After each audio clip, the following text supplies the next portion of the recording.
এই যে দেখেন দেখেন দেখেন দেখেন এই এই যে রে, একটু হইলেই সে পড়ে যেত, পাশের গাড়ির সাথে লেগে তারপরে সে ডান পাশে পড়ে যেতে পারতো, একটা অ্যাক্সিডেন্ট হতে পারতো। এই যে দেখেন সাপড়ি, এটা হলো সাপড়ি, সাপড়ি বাইকার যাদেরকে বলা হয়। হেলমেট নাই, দ্রুত টানতেছে। দেখেন আমি এখন ওকে পিছনে ফেলে চলে যাব। হ্যাঁ, আমি এখন পিছনে ফেলে চলে গেছি ওকে। তারপরে দেখেন ও আবার আমাকে ক্রস করে সামনে গেল। তো দেখেন সামনে কি হয়। হ্যাঁ, কি একটা দুর্ঘটনা থেকে ও বেঁচে গেল।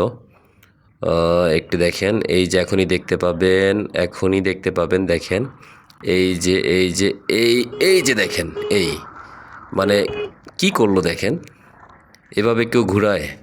এত এত সাইড হয়ে, মানে একদম পাশাপাশি হয়ে যদি গাড়িটা যদি একটু ডানের দিকে যদি একটু আসতো, তাহলে কিন্তু ও পড়ে যেত এবং একটা অ্যাক্সিডেন্ট হয়ে যেত। দেখেন শার্টের বোতাম খোলা, হ্যাঁ, হাতে হেলমেট, নর্মাল একটা হেলমেট নিয়ে সে যাচ্ছে।